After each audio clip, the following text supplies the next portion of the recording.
ტელერადიო კომპანია Georgian Times-ი წარმოგიდგენთ.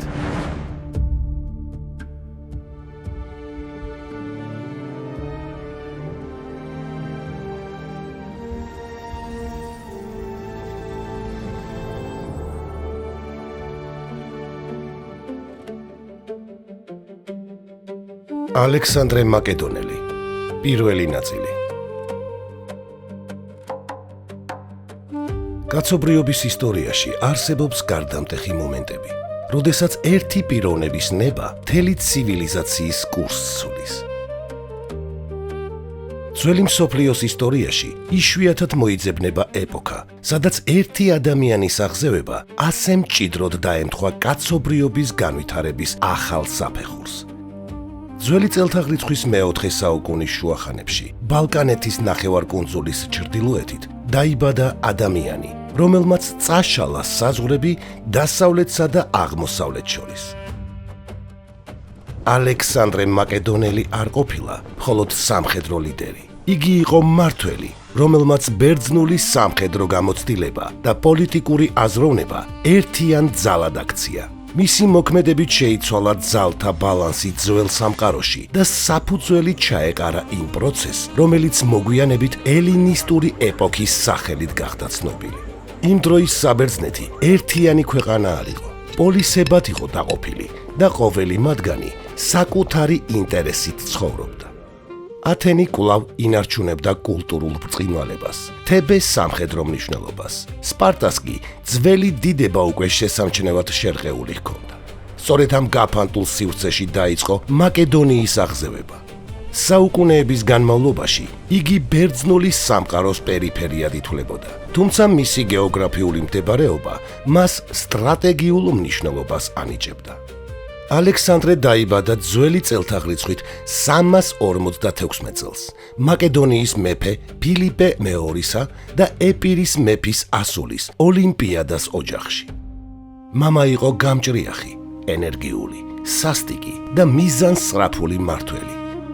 დედა ამაყი, მტკიცე და ძლიერი ბუნების ქალი, რომლის ხასიათშიც მისტიკა, რელიგიური რწმენა და პოლიტიკური ამბიცია ერთმანეთში იყო შერწყმული.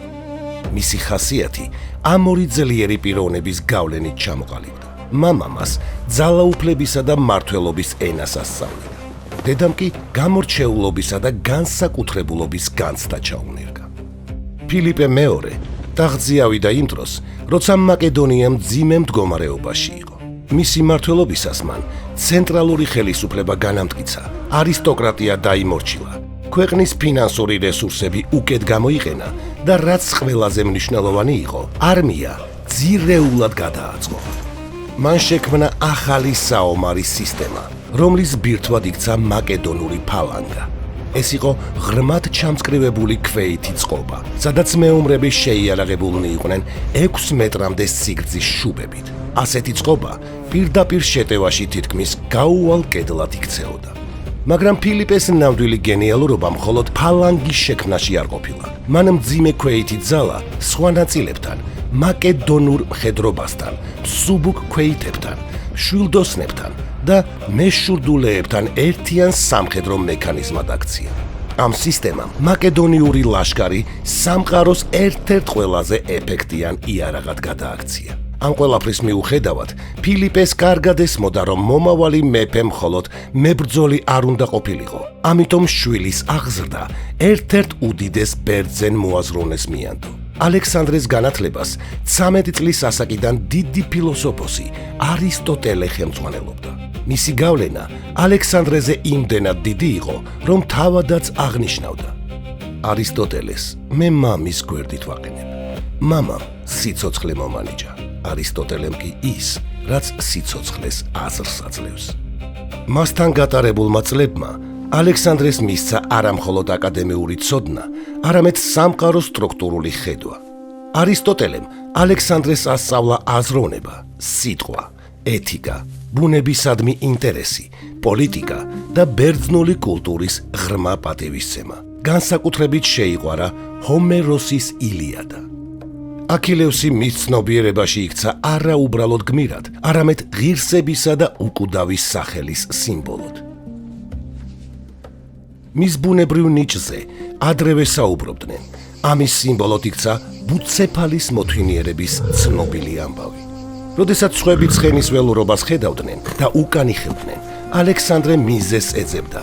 მან შეამჩნია, რომ ცხოველს საკუთარი ჩრდილი აფრთხობდა და ამის გაგებით შეძლო მისი დამორჩილება.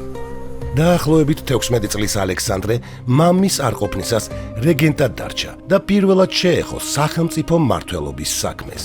ამ პერიოდში მან აჯანყებულთა წინააღმდეგ მოქმედებაშიც მიიღო მონაწილეობა და საკუთარი ინიციატივაც გამოავლინა.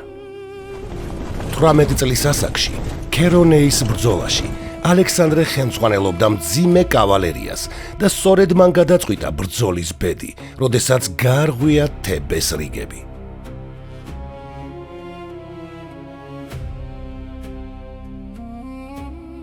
ძველი წელთაღრიცხვით 326 წელს მაკედონიის მეფე ფილიპე მეორე მოკლეს, რამაც სამეფო სტაბილურობა სერიოზული საფრთხის წინაშე დააყენა.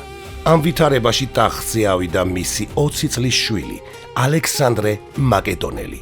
ახალგაზრდა მეფემ სწრაფად იმოქმედა. მან შიდა მოწინააღმდეგეები მოიშორა და სამეფო ხელისუფლება განამტკიცა. მალევე დაიწყო აჯანყებები საბერძნეთში, განსაკუთრებით თებეში, თუმცა ალექსანდრემ დაუნდობლად ჩაახშო წინააღმდეგობა და ყველას აჩვენა, რომ იგი მამის ღირსეული მემკვიდრე იყო. ამით მან არა მხოლოდ ტახტი შეინარჩუნა, არამედ საკუთარი ავტორიტეტიც მტკიცედ გაამყარა. ალექსანდრემ ბერძნული პოლისების საერთო იდეით სპარსეთზე შურისძიებით გააერთიანა. აქემენით და ირანი, რომლისკენაც ალექსანდრეს მზერა იყო მიპყრობილი, იმ დროისათვის დედამიწის ზურგზე ყველაზე კოლოსალური იმპერია გახდა. მისი საზღვრები ინდოეთის მდინარეებიდან ლიბიის უდაბნოებამდე აღწევდა. ეს იყო მრავალეთნიკური იმპერია, რომელიც ფლობდა მსოფლიოს სიმდიდრის უდიდეს ნაწილს. ბერძნული სამყაროს თვალში სპარსეთი ტირანიის განსახიერება იყო, რომელიც მუდმივ საფრთხეს უქმნიდა ბალკანეთს. სპარსული ოქრო ხშირად წყვეტდა ბერძნული პოლისების ბედს უფრო ეფექტურად, ვიდრე მახვილი. ალექსანდრეს წინაშე მდგარი ამოცანა თითქმის შეუძლებლად ჩანდა. მას უნდა დაეპირისპირებინა თავისი 40,000-იანი არმია იმპერიასთან, რომელსაც მილიონობით რესურსი ჰქონდა. თუმცა მაკედონელი ხედავდა იმას, რასაც სხვები ვერა. ირანის სიმდიდრე და მისი გრანდიოზულობა იყო მისივე სუსტი წერტილი. ალექსანდრე ემზადებოდა არა უბრალოდ ომისთვის, არამედ მასშტაბური ისტორიული დაპირისპირებისთვის. მისი გამეფების პირველი წლები გახდა საფუძვლიანი მომზადება იმ ლაშქრობისთვის, რომელმაც შემდეგ მსოფლიო წესრიგი შეცვალა. ალექსანდრე აანალიზებდა მამის მემკვიდრეობას, სრულყოფდა სამხედრო ტაქტიკას და სწავლობდა მტრის ფსიქოლოგიას. ალექსანდრეს მზერა უკვე მიმართული იყო აღმოსავლეთისკენ, სადაც მას ელოდა დიდება, უკვდავება და იმპერია, რომლის მსგავსიც კაცობრიობას მანამდე არასოდეს ენახა.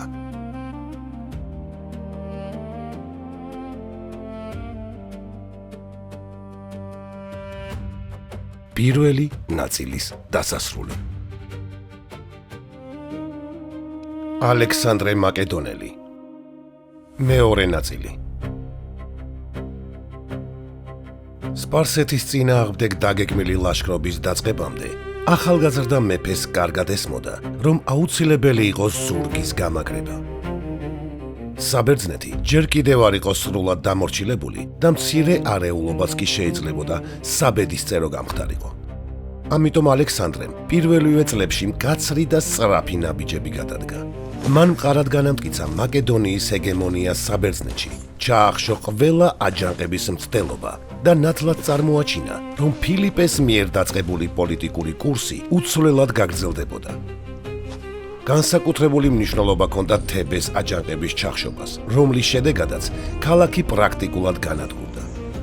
ეს გადაწყვეტილება იქცა პირდაპირ გზავნილად, რომ მაკედონიის წინააღმდეგ გამოსვლა მძიმე შედეგებს გამოიწვევდა, ხოლო დაუმორჩილებლობა დაუყოვნებლივ აღიკვეთებოდა. ზურგის გამაგრების შემდეგ ალექსანდრე შეუდგა იმ მთავარი ამოცანისთვის მზადებას, რომელიც ჯერ კიდევ ფილიპე მეორის გეგმებში არსებობდა. სპარსეთის წინააღმდეგ ლაშქრობა მხოლოდ სამხედრო ოპერაციას არ წარმოადგენდა. მას ჰქონდა მკაფიო პოლიტიკური და იდეოლოგიური მნიშვნელობაც. ერთი მხრივ, ეს დაკავშირებული იყო ბერძენ სპარსელთა ომების მეხსიერებასთან და იმ დაპირისპირებასთან, რომელიც ელინურ სამყაროსა და სპარსეთს შორის არსებობდა.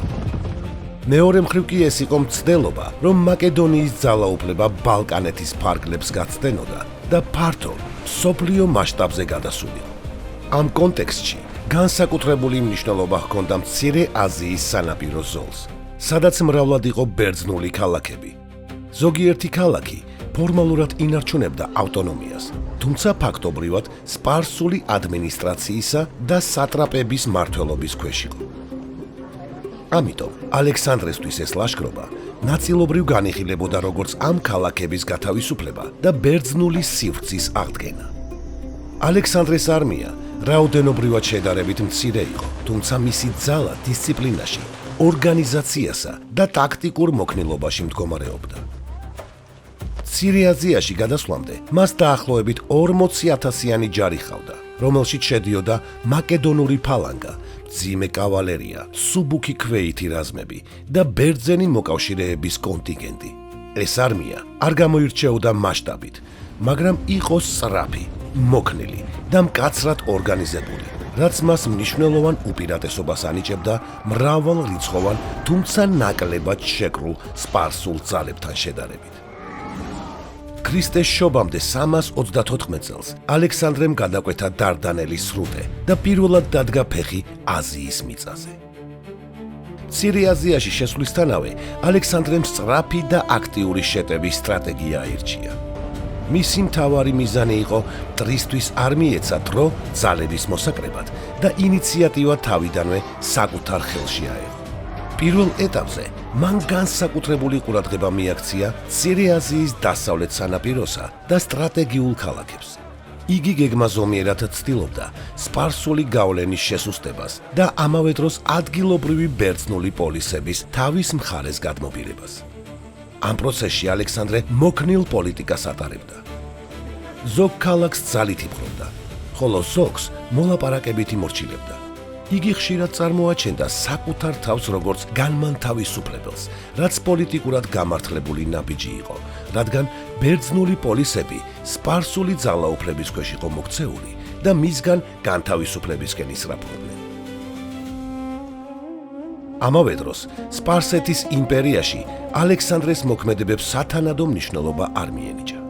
მეფე დარიოს მესამე უზარმაზარ და მრავალეთნიკურ იმპერიას მართავდა და ახალგაზრდა მაკედონელი მეფის შემოჭრას საწყის ეტაპზე უფრო ლოკალურ საფრთხედ განიხილავდა.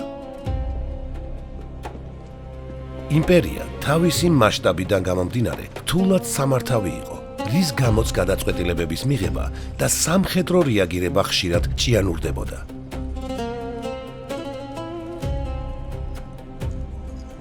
ამ ვითარებაში მცირე აზიის მოქმედ სატრაპებს დაევალათ საკუთარი ძალებით შეეჩერებინათ ალექსანდრე და არ დაეშვათ მისი შემდგომი წინსვლა. ისინი ცდილობდნენ მდინარეებისა და ბუნებრივი ბარიერების გამოყენებას, რათა თავდაცვითი პოზიციები გაემყარებინათ და დრო მოეგოთ ძირითადი ძალების შეკრებისთვის.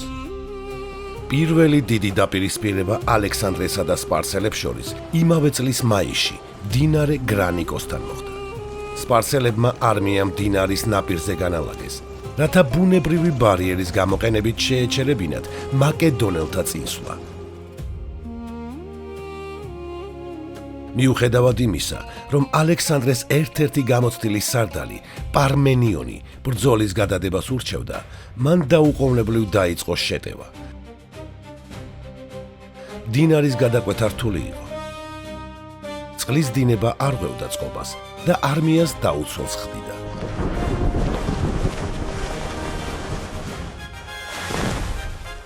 პირველი შეტევა მაკედონელებისთვის მძიმე აღმოჩნდა. თუმცა გადამწყვეტ მომენტში ალექსანდრემ პირადად აიღო ინიციატივა და მძიმე კავალერიის სათავეში დადგა.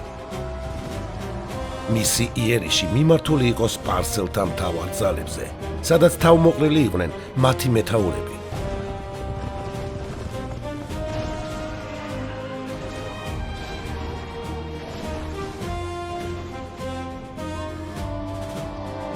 სასტიკ ბრძოლაში ალექსანდრეს საფრთხეში აღმოჩნდა. ერთ მომენტში სპარსელმა მებრძოლმა თითქმის სასიკვდილო დარტყმა მიაყენა, თუმცა იგი თანამებრძოლმა გადაარჩინა. საბოლოოდ ბრძოლის ველზე მაკედონელებმა მოახერხეს სპარსელთა ხაზის გარღვევა.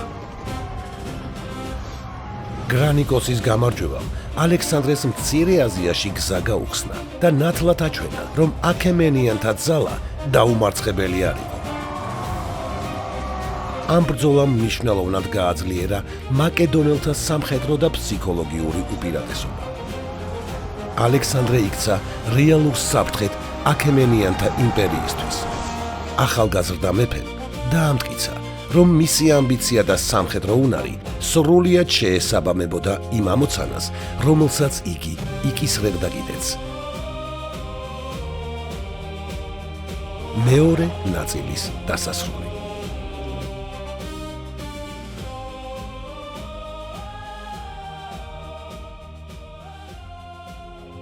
ალექსანდრე მაკედონელი, მესამე ნაწილი.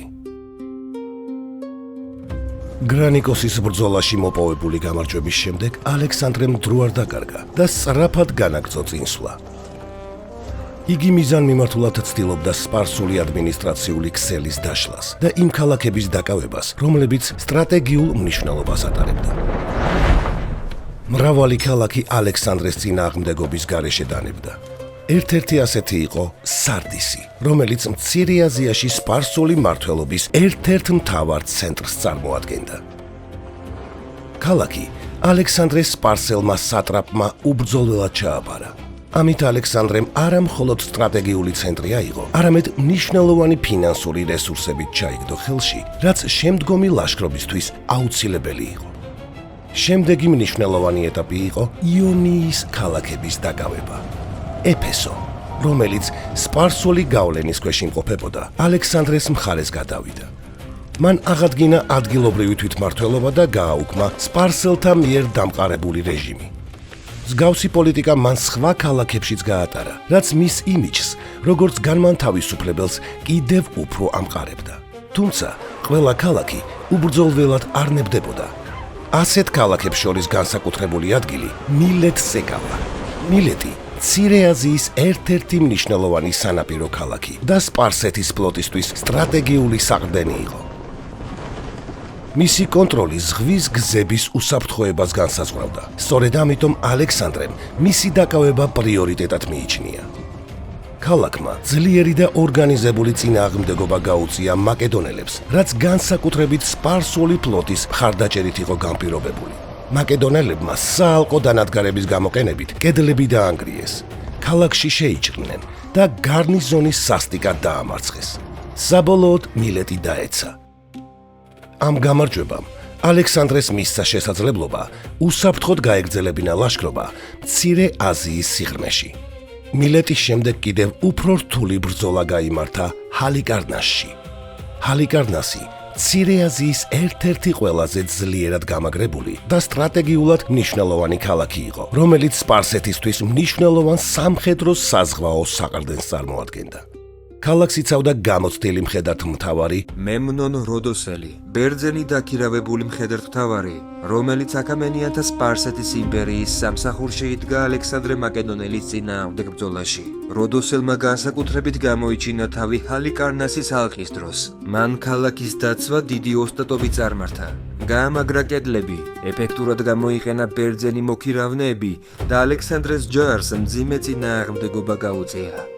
მისი მიზანი იყო არა მხოლოდ ქალაქის დაცვა, არამედ მაკედონელთა წინსვლის მაქსიმალურად შეფერხება.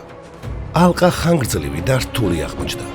ალექსანდრე იყენებდა როგორც ალყის ტექნიკას, ისე პირდაპირ შეტევებს, თუმცა ქალაქის მძლავრი კედლები და კარგად ორგანიზებული გარნიზონი ყოველი იერიშის მოგერიებას ახერხებდა. რამდენიმე მძიმე შეტაკების შემდეგ ალექსანდრემ მოახერხა ქალაქის გარეუბნების დაკავება და თავდაცვითი ხაზების გარღვევა. შექმნილ ვითარებაში მემნონმა სრული დამარცხების თავიდან ასაცილებლად უკან დახევა ამჯობინა და მოგვიანებით ფლოტის მეშვეობით დატოვა ქალაქი. ჰალიკარნასის დაკავება ალექსანდრესთვის მნიშვნელოვანი სტრატეგიული წარმატება იყო. ამით სპარსეთმა დაკარგა ერთ-ერთი მთავარი საყრდენი მცირე აზიაში, ხოლო მაკედონელმა კიდევ უფრო განამტკიცა თავისი პოზიციები რეგიონში.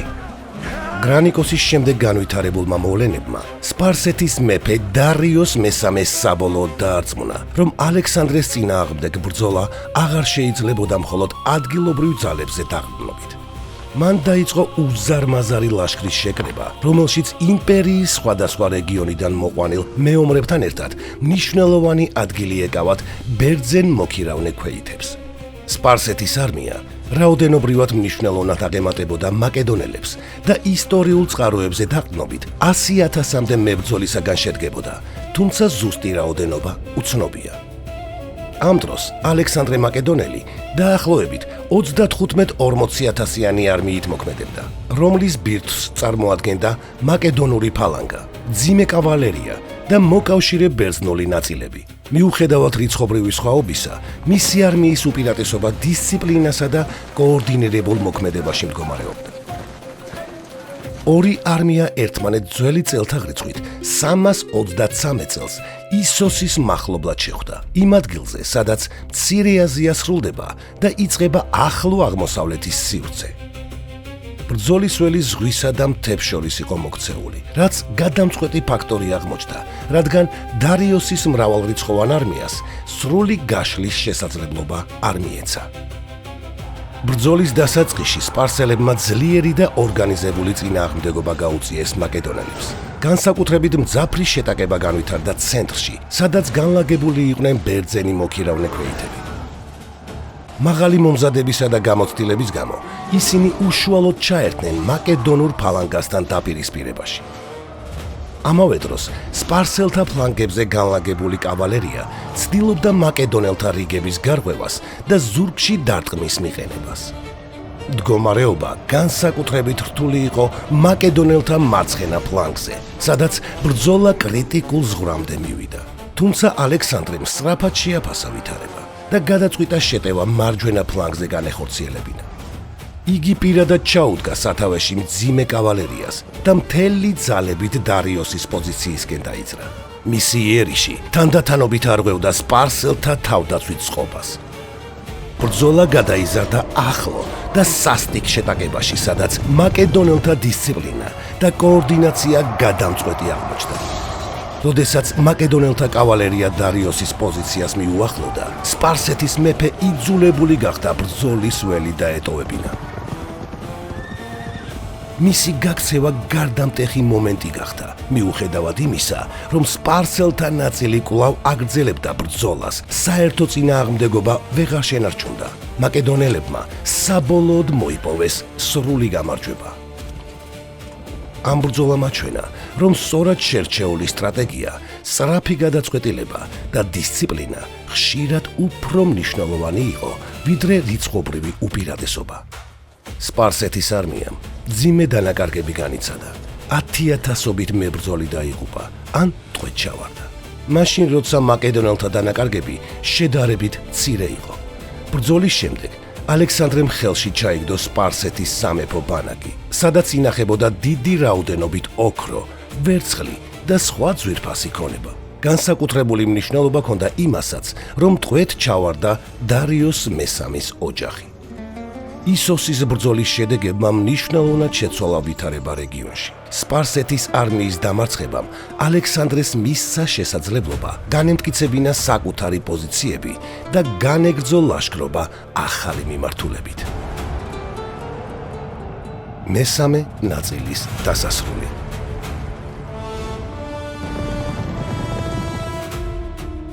ალექსანდრე მაკედონელი. მეოთხე ნაწილი. ისოსის ბრძოლის შემდეგ სპარსეთის არმიის დამარცხებამ და სამეფო ოჯახის დატყვევებამ ალექსანდრეს მისცა შესაძლებლობა ინიციატივა სრულად საკუთარ ხელში აეღო. მიუხედავად ამ წარმატებისა, ომი დასრულებული არ იყო. აღმოსავლეთში კვლავ იდგა უზარმაზარი იმპერია, რომლის საბოლოო დამარცხება ჯერ კიდევ წინ იყო. ალექსანდრემ არ სცადა დამარცხებული დარიოსის დევნა და ყურადღებას სამხრეთისკენ, ფინიკიის სანაპიროებისკენ მიმართა. სპარსეთის ფლოტი კვლავ მნიშვნელოვან ძალას წარმოადგენდა და მისი არსებობა დიდ საფრთხეს უქმნიდა ალექსანდრეს ზურგს. ფინიკიის სანაპირო ქალაქები სწორედ ამ საზღვაო სისტემის საყრდენს წარმოადგენდა, ამიტომ მათი დაკავება აუცილებელი იყო. ამ გზით ალექსანდრე სპარსეთს ზღვის მხარდაჭერას უსპობდა და საკუთარ პოზიციებს ამყარებდა. მისი წინსვლა თანმიმდევრული და სწრაფი იყო. სიდონი და სხვა ფინიკიური ქალაქები წინააღმდეგობის გარეშე გადავიდნენ მის მხარეს.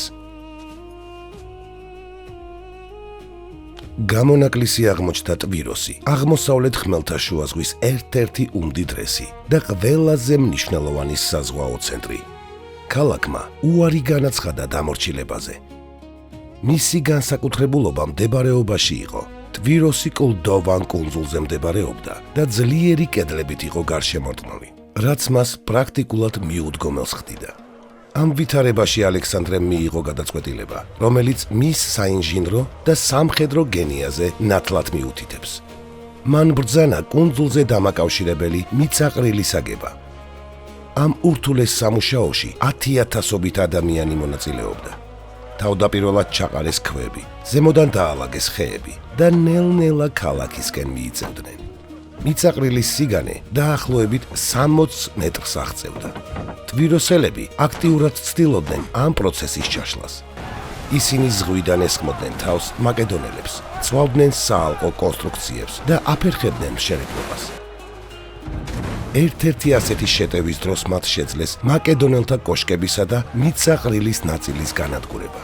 მიუხედავად ამისა, ალექსანდრემ ოპერაცია არ შეწყვიტა. მან გააფართოვა მიწაყრილი და პარალელურად შეკრიბა ძლიერი ფლოტი ფინიკიური და კვიპროსული ქალაქებიდან. შედეგად, ტვიროსი სრულად მოექცა ალყაში, როგორც ხმელეთიდან, ისე ზღვიდან.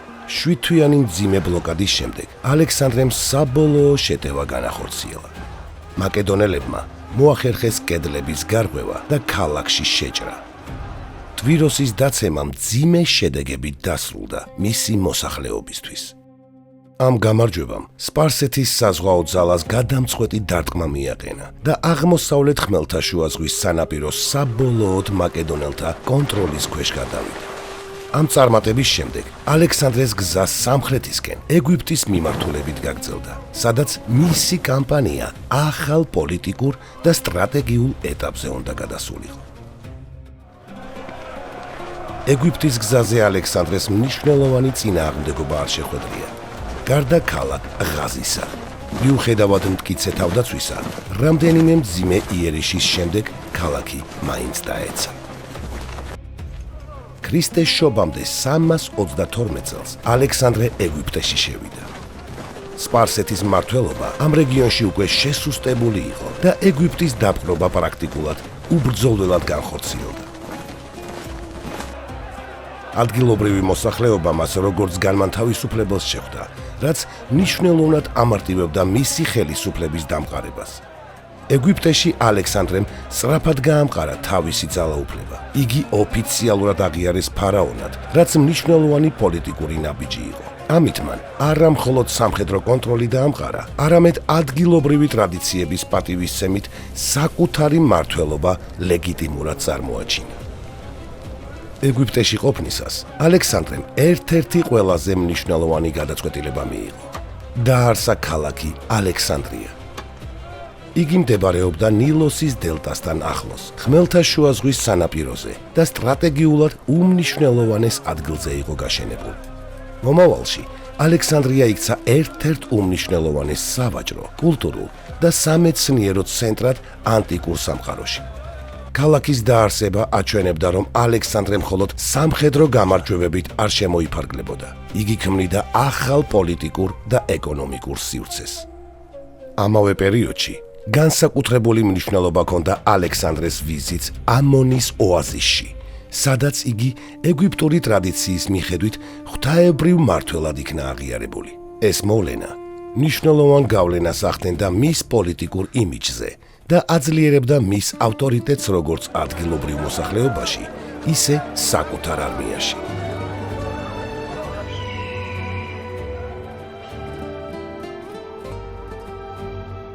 ეგვიპტეში გატარებული დრო ალექსანდრესთვის ერთგვარი სტრატეგიული შესვენებაც.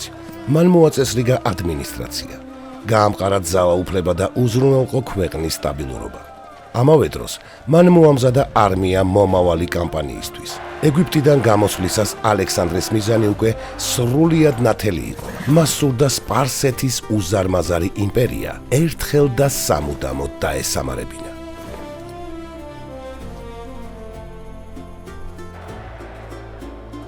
ამ დროს სპარსეთის მეფე დარიოს მესამე აგრძელებდა ძალების აღდგენას. ისოსის მარცხის შემდეგ მან მოახერხა ახალი, მრავალრიცხოვანი არმიის შეკრება იმპერიის სხვადასხვა რეგიონიდან, გააძლიერა კავალერია და მოიმხრო მოკავშირე ძალებიც. დარიოსმა ამჯერად ყურადღებით შეარჩია ბრძოლისველი. იგი შეეცადა ისეთი ადგილი ეპოვა, სადაც მისი მრავალრიცხოვანი არმია სრულად შეძლებდა განლაგებას და გამოყენებას. ამ მიზნით არჩეულ იქნა გაშლილი ველი, ადგილი, რომელიც ისტორიაში გავგამელას სახელით შევიდა. ალექსანდრემ კარგად იცოდა, რომ ეს ბრძოლა განსხვავებული იქნებოდა. თუ ისოში მას რელიეფმა შეუწყო ხელი, ახლა ყველაფერი ღია სივრცეში უნდა გადაწყვეტილიყო. აქ უკვე მხოლოდ ტაქტიკა და დისციპლინა არ იქნებოდა საკმარისი. საჭირო იყო სრულყოფილი სტრატეგია და სწრაფი გადაწყვეტილებები. ამგვარად, რამდენიმე წლის განმავლობაში განვითარებულმა მოვლენებმა ალექსანდრე მიიყვანა იმ ეტაპამდე, სადაც მის კარიერას გადამწყვეტი გამოცდა ელოდა. მცირე აზიის დაპყრობა, ფინიკიის ქალაქების დამორჩილება და ეგვიპტეში ძალაუფლების გამტკიცება მხოლოდ წინაპირობა იყო. მეოთხე ნაწილის დასასრული. ალექსანდრე მაკედონელი. მეხუთე ნაწილი. ისოსის ბრძოლის შემდეგ, როდესაც ალექსანდრემ გრანდიოზული წარმატებები მოიპოვა აღმოსავლეთ ხმელთაშუა ზღვის სანაპიროზე, ფინიკიასა და ეგვიპტეში, სპარსეთის მეფე დარიოს მესამე მიხვდა, რომ ძალთა ბალანსი შეირღა. მან სცადა ომის დიპლომატიური გზით დასრულება და ალექსანდრეს წერილი მისწერა. დარიოსის თავაზობდა უზარმაზარ გამოსასყიდ ტყვედ ჩავარდნილი ოჯახისთვის, საკუთარი იმპერიის ნახევარს, ტერიტორიებს მდინარე ევფრატამდე და თავისი ქალიშვილის ხელს, რაც მათ შორის ნათესაურ კავშირს დაამყარებდა. მაკედონელთა ბანაკში ამ წერილმა დიდი ვნებათა ღელვა გამოიწვია. გამოცდილი სარდალი პარმენიონი, რომელიც ყოველთვის პრაგმატული ხედვით გამოირჩეოდა, ხედავდა შანსს, რომ ომი უდიდესი მონოპოლით სისხლისღვრից გარეშე დასრულებულიყო. სწორედ აქ შედგა ისტორიაში ერთ-ერთი ყველაზე ცნობილი დიალოგი. პარმენიონმა აღნიშნა: მე დავთანხმდებოდი ალექსანდრე რომ ვიყო, რაზეც ალექსანდრე მოპასუხა: მეც დავთანხმდებოდი პარმენიონი რომ ყოფილიყავიო. ალექსანდრეს უარმა საბოლოოდ გადაწყვიტა აზიის ბედი. დიპლომატიის დრო ამოიწურა და დაიწყო მზადება ისტორიაში ერთ-ერთი უდიდესი შეტაკებისთვის.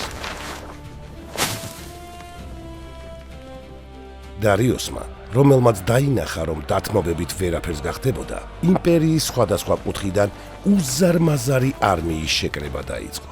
მან ბრძოლის ველად აირჩია გავგამელა, ფართო, გაშლილი ველი მესოპოტამიაში, სადაც მისი მრავალრიცხოვანი კავალერია და საბრძოლო ეტლები მაქსიმალურად ეფექტურად უნდა გამოეყენებინა. სპარსელებმა წინასწარ გაასწორეს რელიეფი, რათა ეტლებისთვის გადაადგილება შეემსუბუქებინათ და ბრძოლის ველი საკუთარი სტრატეგიისთვის მოერგოთ. ამ დროისთვის ალექსანდრე ჩრდილოეთ მესოპოტამიის მიმართულებით სწრაფად მიიწევდა. მან გადაკვეთა ევფრატი და შემდეგ ტიგროსიც, რითაც საბოლოოდ შევიდა სპარსეთის იმპერიის ძირითად ტერიტორიაზე. მაკედონელთა არმია შედარებით მცირე, მაგრამ ორგანიზებული და გამოცდილი ძალა იყო. სხვადასხვა წყაროს მიხედვით, იგი დაახლოებით 40-47,000 მებრძოლს მოიცავდა. მის ბირთვს წარმოადგენდა მაკედონური ფალანგა, ძიმე კავალერია, ჰეტაირები, სუბუქი ქვეითი ნაწილები და ბერძენი მოკავშირეები. მიუხედავად რაოდენობისა, ალექსანდრეს ჯარი წლების განმავლობაში უწყვეტ ბრძოლაში იყო გამოწყობილი და კარგად იყო მიჩვეული სწრაფ მანევრირებასა და რთულ ვითარებაში მოქმედებას.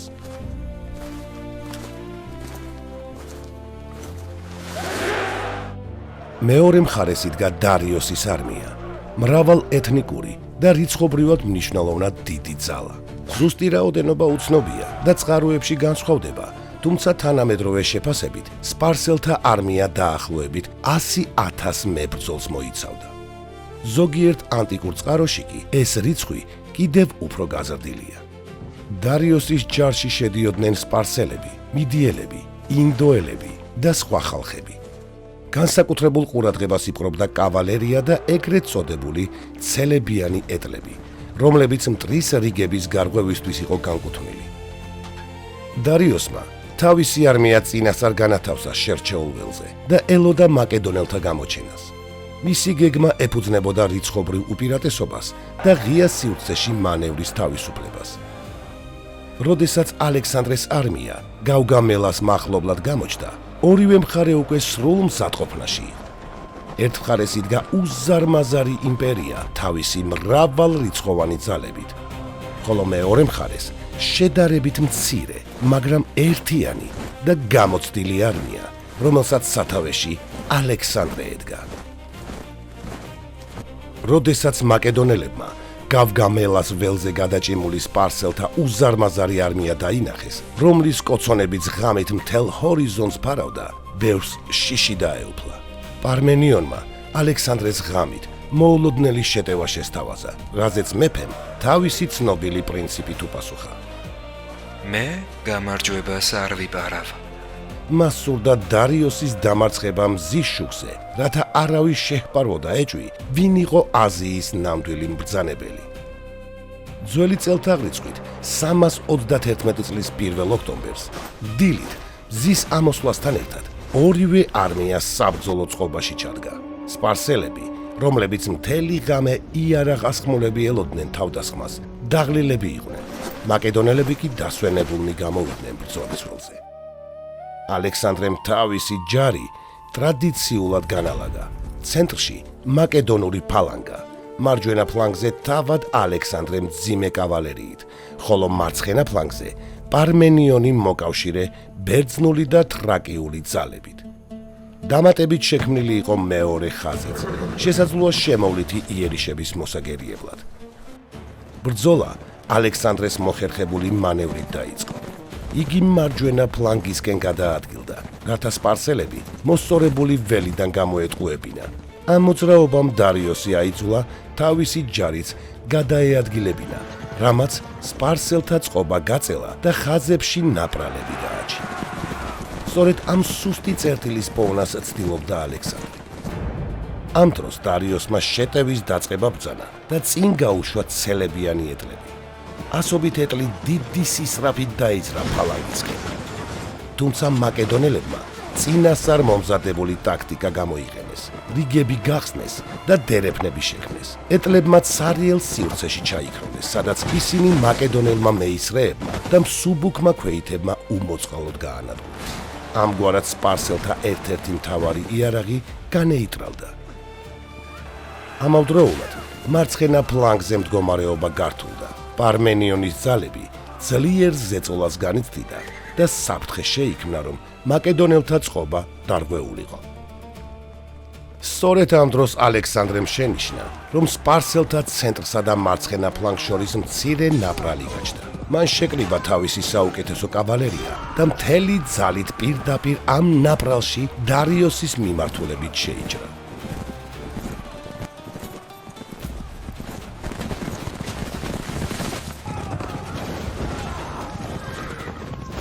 ბრძოლის ქაოსში ალექსანდრე იმდენად მიუახლოვდა დარიოს, რომ მათ შორის მხოლოდ მცირედი მანძილი რჩებოდა. როდესაც სპარსეთის მეფემ დაინახა მაკედონელთა მეფის შეუჩერებელი წინსვლა, მან ბრძოლის ველი დატოვა და გაქცევით უშველა თავს.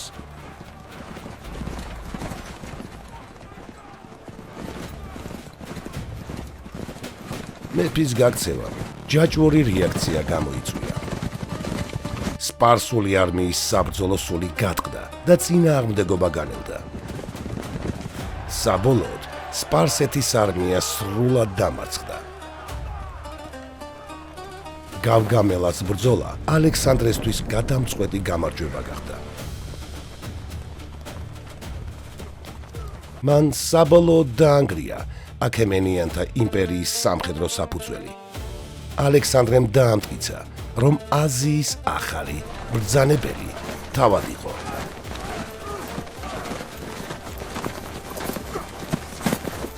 მეხუთე ნაწილის დასასრული. ალექსანდრე მაკედონელი. მეექვსე ნაწილი.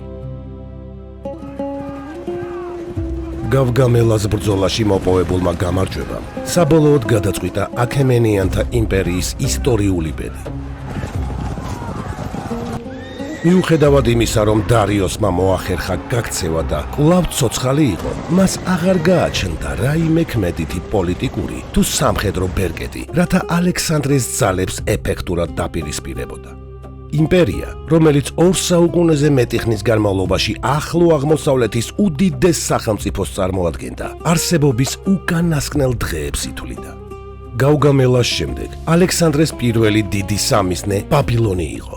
ძველი სამყაროს ერთ-ერთი უმნიშვნელოვანესი პოლიტიკური, ეკონომიკური და კულტურული ცენტრი. ქალაქის კარიბჭეები მაკედონელთა მეფისთვის უბრძოლველად გაიხსნა. ბაბილონში შესვლის შემდეგ ალექსანდრემ პატივისცა ადგილობრივ ტრადიციებს, ეწვია რელიგიურ სიწმინდეებს და თავი კანონიერ მმართველად წარმოაჩინა. ბაბილონის შემდეგ ალექსანდრე სუზის მიმართულებით დაიძრა. სუზა აქემენიანთა სამეფოს ერთ-ერთ მთავარ ადმინისტრაციულ ქალაქს წარმოადგენდა, სადაც საუკუნეების განმავლობაში გროვდებოდა იმპერიის ცენტრალური საგანძური. ქალაქი ყოველგვარი სამხედრო წინააღმდეგობის გარეშე დანებდა მაკედონელებს. სუზის საგანძურმა ალექსანდრეს ისეთი მასშტაბური ფინანსური რესურსები მისცა, როგორსაც მანამდე არც ერთი ბერძენი მეფე არ ფლობდა.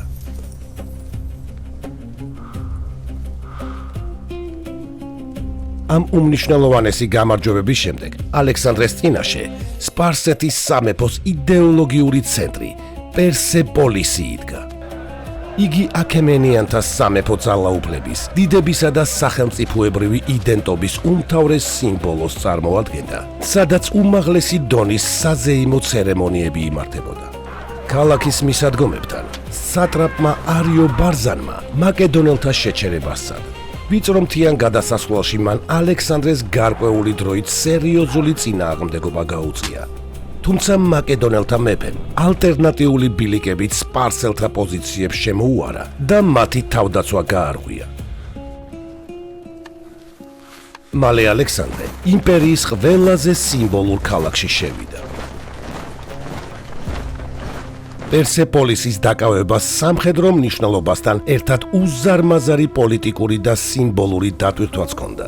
მოგვიანებით პერსეპოლისის სამეფო სასახლე და მისი მნიშვნელოვანი ნაწილი ხანძარმა გაანადგურა. ანტიკური ავტორები ამ მოვლენას სხვადასხვაგვარად აღწერენ. ზოგიერთი წყაროს მიხედვით ეს იყო შეგნებული ქმედება, რომელიც ბერძენ სპარსელთა ომების დროს ათენის დაწვისთვის შურისძიებას წარმოადგენდა. სხვა ავტორები კი ვარაუდობენ, რომ ხანძარი ნადიმის დროს მიღებული დაუფიქრებელი გადაწყვეტილების შედეგი იყო. მიუხედავად რეალური მიზეზისა, პერსეპოლისის სასახლის ნანგრევები ძველ სამყაროში აქემენიანთა ეპოქის დასასრულის სიმბოლოდ იქცა. თუმცა ომი ჯერ არ დასრულებულა. დარიოს მესამე კვლავ ცოცხალი იყო და აღმოსავლეთის პროვინციებში ახალი ძალების შეკრებას ცდილობდა. ამიტომ მისი დატყვევება ალექსანდრესთვის სამხედრო მიზანზე მეტად პოლიტიკურ აუცილებლობას წარმოადგენდა. გავგამელას შემდეგ დარიოსმა ეგბატანას მიაშურა. თუმცა სპარსეთის დასავლეთ ნაწილის დაკარგვის ფონზე მისი გავლენა სწრაფად იშლებოდა. სწორედ ამ ვითარებაში ბაქტრიის სატრაპმა ბესოსმა და მისმა თანამოაზრეებმა დარიოსი დაატყვევეს, მაგრამ მაკედონელთა მოახლოებისას სასიკვდილოდ დაჭრეს და მიატოვეს.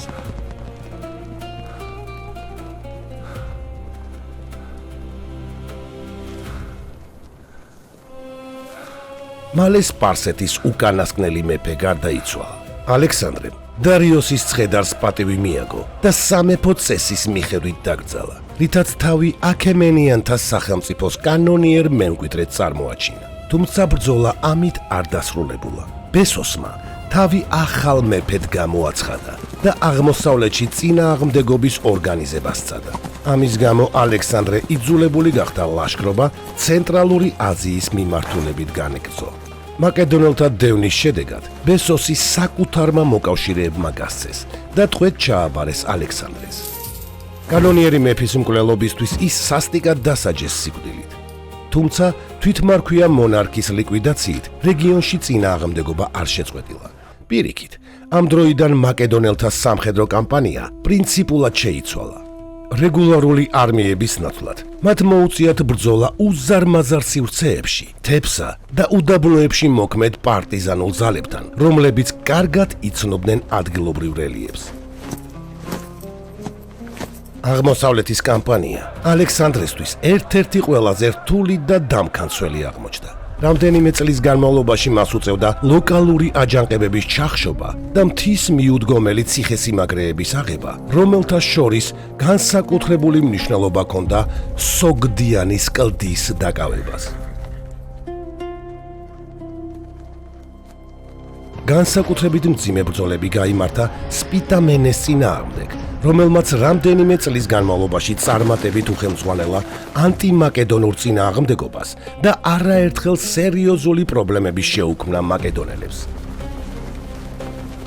სამხედრო მოქმედებების პარალელურად ალექსანდრე აქტიურად დაუახლოვდა ადგილობრივ ელიტებს და თანდათანობით იღებდა აღმოსავლური მმართველობის წესებსა და პრაქტიკას, რამაც ბევრ მაკედონელში უკმაყოფილება გამოიწვია. განსაკუთრებით პროტესტი მოჰყვა მეფის წინაშე მუხლმოდრეკის რიტუალის შემოღებამ, რაც თავისუფალი მაკედონელებისთვის მხოლოდ ღმერთების წინაშე იყო მისაღები. ამ ნიადაგზე არმიაში შიდა კრიზისმა და ეჭვიანობა მიფეთქა, რასაც შეთქმულებები და ალექსანდრეს უახლოესი გენერლების სიცოცხლეც კი შეეწირა. შეთქმულების ბრალდებით სიკვდილით დასაჯეს ვეტერანი სარდლები, ფილოტა და პარმენიონი, ხოლო ერთგული კლიტოსი, რომელმაც ოდესღაც მეფეს სიკვდილს გადაარჩინა, თავად ალექსანდრეს რიცხვასა და შუბს შეეწირა ნადიმის დროს. პოლიტიკური სტაბილურობის განმტკიცების მიზნით, ქრისტეს შობამდე 327 წელს მეფემ ცოლად შეერთო ბაქტრიელი დიდებულის ქალიშვილი როქსანა. ამ ქორწინებას უზარმაზარი პოლიტიკური დატვირთვა ჰქონდა, რადგან ალექსანდრე ცდილობდა მაკედონური და აღმოსავლური ელიტების დაახლოებას და ახალი იმპერიის ერთიანობის განმტკიცებას. აღმოსავლეთის პროვინციების დამორჩილებამ საბოლოოდ შეკრა ის გლობალური იმპერია, რომლის შექმნასაც მაკედონელი მეფე ესწრებოდა. ალექსანდრეს ძალაუფლება ახლა ცენტრალური აზიის უკიდურეს რეგიონებამდე ვრცელდებოდა. თუმცა მისი ამბიციები ამით არ დასრულებულა. მისთვის ცნობილი სამყაროს საზღვრები ჯერ კიდევ წინ იყო. სწორედ ამ დროს დაიწყო მზადება ახალი ლაშქრობისთვის, ინდოეთისკენ. ბერძნულ სამყაროში ინდოეთის სიმდიდრის, ეგზოტიკისა და იდუმალების ქვეყნად მიიჩნეოდა. ალექსანდრეს სურდა მიეღწია იმ მიწებისთვის, რომლებიც მაშინ ცნობილი სამყაროს უკიდურეს აღმოსავლეთ საზღვრებად ითვლებოდა.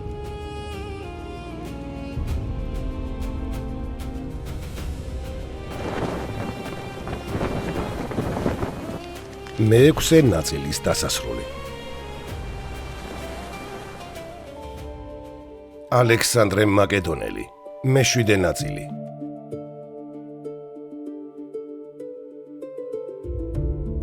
ძველი წელთაღრიცხვით 327 წლისთვის ალექსანდრე მაკედონელს უკვე თითქმის 7 წლიანი ლაშქრობები და უამრავი ბრწყინვალე გამარჯვება ჰქონდა დატოვებული. მაკედონიიდან დაწყებული სამხედრო კამპანია სპარსეთის იმპერიის განადგურებით გაგრძელდა და ცენტრალური აზიის შორეულ პროვინციამდე მიაღწია. თუმცა მაკედონელი მეფისთვის ეს ჯერ კიდევ არ იყო დასასრული. მის თვალში ცნობილი სამყაროს საზღვრები უფრო შორს მდებარეობდა. აღმოსავლეთის ჰორიზონტზე კი იდუმალი და მდიდარი ინდოეთი იდგა, რომლის შესახებ ბერძნულ სამყაროში მრავალი ლეგენდა არსებობდა.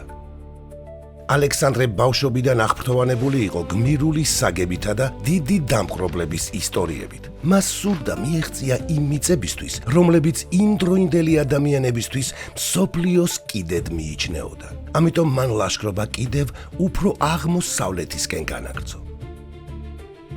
ინდოეთისკენ მიმავალი გზა რთულ მთიან რეგიონებზე გადიოდა. ალექსანდრეს არმიას არაერთი ციხესიმაგრის აღება და ადგილობრივი ტომების წინააღმდეგ მოუხდა ბრძოლა. განსაკუთრებული მნიშვნელობა ჰქონდა აირნოსის კლდის დაკავებას, რომელიც ბუნებრივად გამაგრებულ და თითქმის მიუდგომელ სიმაგრედ ითვლებოდა. ადგილობრივები ამაყობდნენ გადმოცემით, რომლის მიხედვითაც ამ კლდის აღება თავის დროზე თვით ჰერაკლემაც კი ვერ შეძლო. ხანგრძლივი ალყისა და რთული საინჟინრო სამუშაოების შემდეგ მაკედონელებმა სიმაგრე აიღეს, რამაც ინდოეთის მიმართულებით გზა კიდევ უფრო გაუხსნა. ძველი წელთაღრიცხვით 326 წელს ალექსანდრე მდინარე ინდოსის აუზში შევიდა. ზოგიერთი ადგილობრივი მმართველი მას მშვიდობიანად დაემორჩილა, რადგან სპარსეთის იმპერიის დაცემის შემდეგ წინააღმდეგობის გაწევის პერსპექტივას ვერ ხედავდნენ. თუმცა ყველა ერთნაირ პოზიციას არ იზიარებდა. ყველაზე ძლიერი მოწინააღმდეგე აღმოჩნდა მეფე პორუსი, რომლის სამეფო მდინარე ჰიდასპესის სანაპიროზე მდებარეობდა. პორუსი გამოცდილ და გავლენიან მმართველად ითვლებოდა. მის არმიაში ცენტრალური ადგილი ეკავა მრისხანეს საბრძოლო სპილოებს, იარაღს, რომელიც მაკედონელებს ასეთი მასშტაბით მანამდე არასოდეს შეხვედრიათ. ორ არმიას შორის გადამწყვეტი ბრძოლა ჰიდასპესის ნაპირზე გაიმართა. პორუსი დარწმუნებული იყო, რომ სეზონური წვიმებისგან ადიდებული მდინარე ალექსანდრეს სწრაფად გადაცვლის საშუალებას არ მისცემდა. რამდენიმე კვირის განმავლობაში ორივე მხარე ერთმანეთს აგვირდებოდა. ალექსანდრე განზრახაწყობდა მოჩვენებით გადაადგილებებს, რათა მოწინააღმდეგე შეცდომაში შეეყვანა. საბოლოოდ, ქარიან და წვიმიან ღამეს მან არმიის ნაწილი მდინარის ზემოთ ფარულად გადაიყვანა და მოულოდნელი იერიში მიიტანა.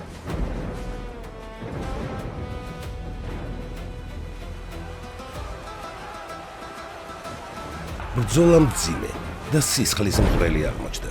ინდოელთა სპილოებმა თავდაპირველად სერიოზული პრობლემები შეუქმნეს მაკედონურ ფალანგას.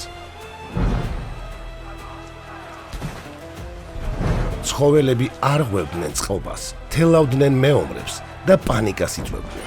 თუმცა მაკედონელებმა დისციპლინა შეინარჩუნეს. თანდათანობით მათ შეძლეს სპილოების იზოლირება, ხოლო კავალერიამ მოწინააღმდეგის ფლანგებზე ზეწოლა გააძლიერა. რამდენიმე საათიანი ბრძოლის შემდეგ პორუსის არმია დამარცხდა, თუმცა თავად მეფემ უკან დახევაზე უარი თქვა და ბოლომდე იბრძოლა. დამარცხებული პორუსი ალექსანდრეს წინაშე წარადგინეს.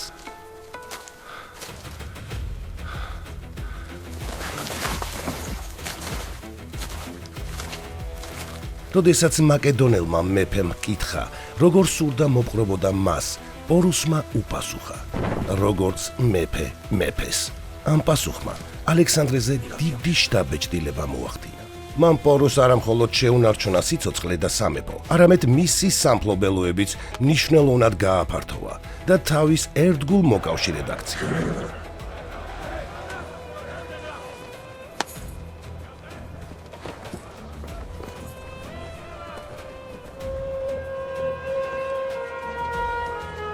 ჰიდასპესის გამარჯვების შემდეგ ალექსანდრე კიდევ უფრო აღმოსავლეთისკენ დაიძრა. მან რამდენიმე ახალი ქალაქიც დააარსა, თუმცა სწორედ ამ დროს პირველად გამოჩნდა მისი არმიის დაღლილობა.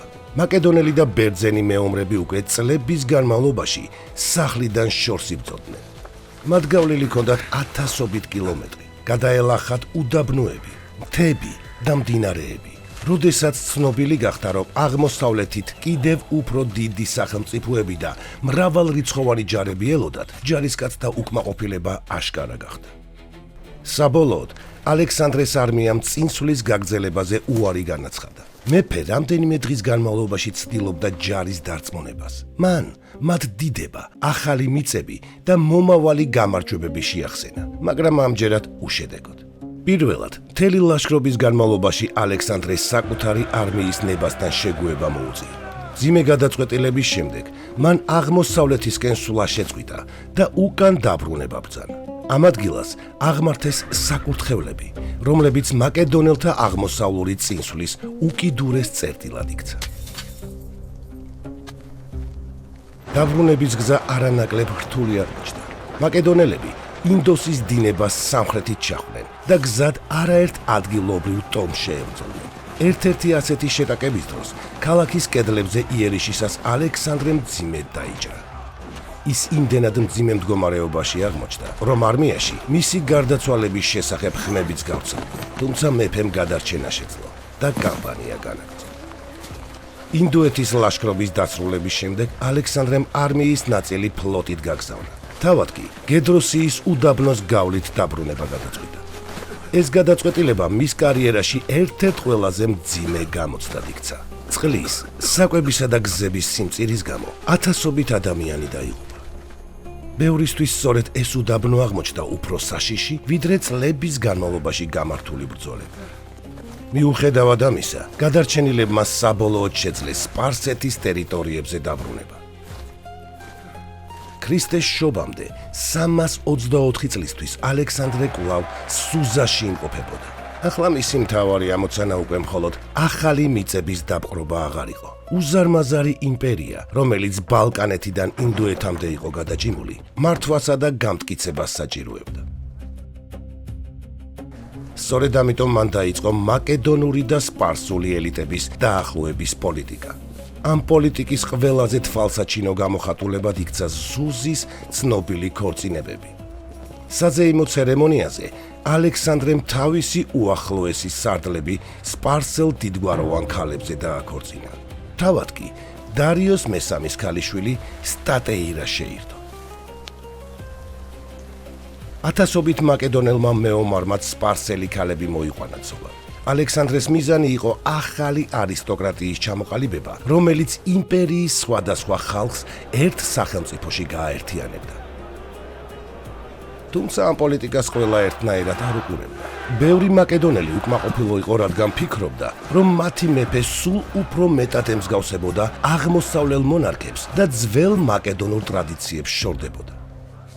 მიუხედავად ამ წინააღმდეგობისა, ალექსანდრეს საკუთარ გზას არ ცოლიდა. იგი უკვე მხოლოდ მაკედონიის მეფედ აღარ ხედავდა საკუთარ თავს. მის წინაშე იდგა ბევრად უფრო დიდი მიზანი, შეექმნა ერთიანი იმპერია, რომელიც სხვადასხვა ხალხსა და კულტურას გააერთიანებდა. მაგრამ სწორედ მაშინ, როდესაც ეს გრანდიოზული პროექტი ახალ ეტაპზე გადადიოდა, მის ცხოვრებაში გარდამტეხი საბედისწერო მოვლენებიც თანდათან იწყებდა ფორმირებას.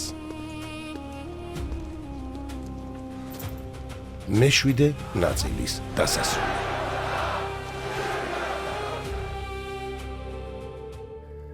ალექსანდრე მაკედონელი. მერვე ნაწილი. ძველი წელთაღრიცხვით 324 წელს, ინდოეთის მძიმე ლაშქრობის შემდეგ, ალექსანდრე მაკედონელი სპარსეთის ცენტრალურ რეგიონში დაბრუნდა. მისი სახელმწიფო ბალკანეთიდან ინდოეთის საზღვრებამდე იყო გადაჭიმული და მსოფლიო ისტორიაში ერთ-ერთ უდიდეს იმპერიას წარმოადგენდა. თუმცა რაც უფრო ფართოვდებოდა მისი სამფლობელო, მით უფრო რთული ხდებოდა მისი მართვა.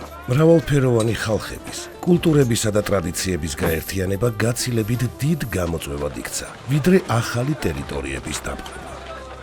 ალექსანდრე სულ უფრო მეტ დროს უთმობდა ადმინისტრაციულ რეფორმებს.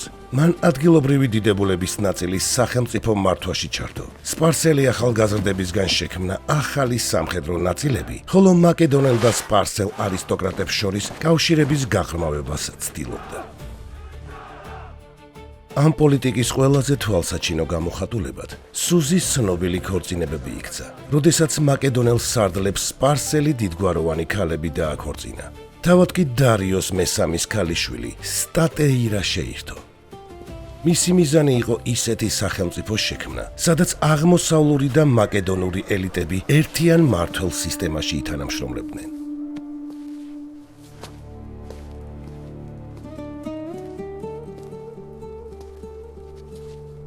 თუმცა ამ ცვლილებებს ყველა არ იზიარებდა. ბევრი მაკედონელი ფიქრობდა, რომ მათი მეფე სულ უფრო მეტად შორდებოდა მშობლიურ ტრადიციებს და აღმოსავლელ მონარქებს ემსგავსებოდა. უკმაყოფილებამ განსაკუთრებით ოპისში იჩინა თავი, სადაც ალექსანდრემ ასაკოვანი და დაჭრილი ვეტერანების სამშობლოში დაბრუნება გადაწყვიტა. ჯარისკაცთა ნაწილმა იფიქრა, რომ მეფე მათ სპარსელებით ანაცვლებდა. მდგომარეობა ამბოხის ზღვრამდე მივიდა. თუმცა ალექსანდრემ ჯერ სიმკაცრით, შემდეგ კი ემოციური სიტყვით შეძლო ჯარის დამშვიდება. მან შეახსენა თანამებრძოლებს გრანიკოსიდან ინდუეთამდე ერთად განვლილი გზა და საერთო გამარჯვებები. ბოლოს მხარეები შერიგდნენ, ხოლო ამის აღსანიშნავად მეფემ გრანდიოზული ნადიმი გამართა, სადაც სხვადასხვა ხალხის წარმომადგენლები ერთ სუფრასთან დასხდნენ. ეს იმ სახელმწიფოს სიმბოლური გამოხატულება იყო, რომლის შექმნასაც იგი ცდილობდა. მალე მეფეს მძიმე პირადი ტრაგედია დაატყდა. ძველი წელთაღრიცხვით 324 წელს ეკბატანაში მოულოდნელად გარდაიცვალა ჰეფესტიონი, ალექსანდრეს უახლოესი მეგობარი და ერთ-ერთი ყველაზე სანდო სარდალი. მისი სიკვდილი მეფემ მძიმედ გადაიტანა. მან საყოველთაო გლოვა გამოაცხადა და ჰეფესტიონის პატივსაცემად გრანდიოზული სამგლოვიარო ცერემონია მოაწყო. მიუხედავად ამ ტრაგედიისა, მან ახალი გეგმების განხორციელება განაგრძა. მისი შემდეგი მიზანი არაბეთის ნახევარკუნძული იყო. ბაბილონში ფლოტის მშენებლობა და ექსპედიციები დაიგეგმა. თუმცა ძველი წელთაღრიცხვით 323 წლის გაზაფხულზე ბაბილონში ყოფნისას ალექსანდრემ მოულოდნელად ავად გახდა. მაღალი სიცხის ფონზე მისი მდგომარეობა სწრაფად დამძიმდა. იგი თანდათან დასუსტდა და ბოლოს მეტყველების უნარიც დაკარგა. მისი ჯანმრთელობის მდგომარეობის გაუარესების გამო ისტორიკოსებში დღემდე არსებობს რამდენიმე ჰიპოთეზა. ერთი ვერსიით იგი მოწამლეს, ხოლო თანამედროვე კვლევები ბუნებრივ მიზეზებზე მიუთითებენ. მალარიაზე, მუცლის ტიფზე ან დასავლეთ ნილოსის ვირუსზე, რასაც თან დაერთო ძველი ჭრილობები და გედროსიის უდაბნოში გადატანილი ფიზიკური გამოფიტვა. მომდევნო 11 დღის განმავლობაში ალექსანდრეს ორგანიზმი განუკურნებელ სენს ებრძოდა. ციებცხელება თანდათანობით აქვეითებდა მის ფიზიკურ ძალებს, თუმცა გონება გარკვეულ მომენტებში კვლავ ინარჩუნებდა სიფხიზლეს. იგი სამეფო ბაღის პავილიონიდან მთავარ სასახლეში გადაიყვანეს, სადაც ყოველდღიურად იკრიბებოდნენ მისი შეშფოთებული გენერლები. დაავადების მე-9 დღეს მეფეს მეტყველების უნარი სრულად წაერთვა. არმიაში გავრცელდა ხმები, რომ ალექსანდრე უკვე გარდაიცვალა. ათასობით მაკედონელი ვეტერანი სასახლესთან შეიკრიბა. სარდლები იძულებულნი გახდნენ მეფის საძინებლის კარები გაეღოთ. მაკედონელი ჯარისკაცები უხმოდ, სათითაოდ უვლიდნენ გარს მომაკვდავი მონარქის სარეცელს. ალექსანდრეს უკვე აღარ შეეძლო ლაპარაკი, თუმცა ისტორიული გადმოცემით იგი ყოველ მათგანს თვალების მზერითა და თავის მცირე მოძრაობით ესალმებოდა, რითაც უკანასკნელად გამოხატავდა თავისი ერთგული ლაშქრისადმი პატივისცემას. სიკვდილის წინა საათებში, როდესაც მის გარშემო შეკრებილმა უახლოესმა სარდლებმა ჰკითხეს, თუ ვის უტოვებდა თავის კოლოსალურ იმპერიას, ალექსანდრემ წარმოთქვა თავისი ლეგენდარული და საბედისწერო სიტყვები. ყველაზე ძლიერს. მისმა ბუნდოვანმა ანდერძმა საფუძველი ჩაუყარა მომავალ სისხლისღვრას.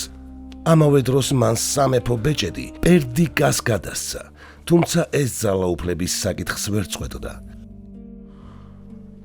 ძველი წელთაღრიცხვით 323 წლის 10 ან 11 ივნის, მხოლოდ 32 წლის ასაკში ალექსანდრე მაკედონელი გარდაიცვალა ისე, რომ სრულწლოვანი მემკვიდრე არ დაუტოვებია. მისი სიკვდილის შემდეგ დაიწყო თითქმის 40 წლიანი დიადოქოსების ომები. ალექსანდრეს უახლოესი სარდლები ერთმანეთს ძალაუფლებისთვის დაუპირისპირდნენ. ამ სისხლიან დაპირისპირებას შეეწირა მაკედონიის სამეფო დინასტიაც. კასანდრეს ბრძანებით მოკლეს ოლიმპიადა, როქსანა და 12 წლის კანონიერი მემკვიდრე ალექსანდრე მეოთხე. საბოლოოდ, ალექსანდრეს კოლოსალური იმპერია დაიშალა რამდენიმე დიდ ელინისტურ სახელმწიფოდ, სელევკიდების სირიად, პტოლემეების ეგვიპტეთ და ანტიგონიდების მაკედონიად. მიუხედავად პოლიტიკური დაშლისა, მისი მემკვიდრეობა არ გამქრალა. სწორედ ამ დროიდან დაიწყო ელინისტური ეპოქა, როდესაც ბერძნული ენა კულტურა და მეცნიერება აღმოსავლეთის უზარმაზარ სივრცეში გავრცელდა. ალექსანდრეს მიერ დაარსებული ქალაქები, განსაკუთრებით ალექსანდრია, მეცნიერებისა და კულტურის უმნიშვნელოვანეს ცენტრებად იქცა. ალექსანდრეს უდიდესი მემკვიდრეობა მხოლოდ დაპყრობილი ტერიტორიები არ ყოფილა. მან ერთმანეთს დააახლოვა ბერძნული და აღმოსავლური სამყარო. საფუძველი ჩაუყარა ახალ კულტურულ სივრცეს და მნიშვნელოვნად შეცვალა ანტიკური ცივილიზაციის განვითარება. მისი სახელი დღემდე სამხედრო გენიის, დაუცხრომელი ამბიციისა და გამორჩეული სახელმწიფო მოღვაწეობის სიმბოლოდ რჩება. 32 წლის ასაკში დასრულდა ადამიანის სიცოცხლე, რომელმაც მსოფლიო ისტორიის მიმართულება შეცვალა. იმპერია მალევე დაიშალა, თუმცა ალექსანდრე მაკედონელის სახელი საუკუნეებს გასცდა.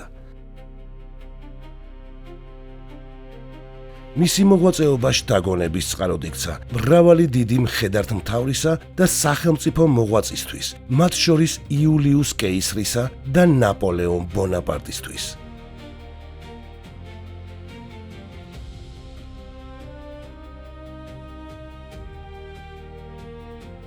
ტელერადიო კომპანია Georgian Times-ი, დოკუმენტური ფილმების სტუდია.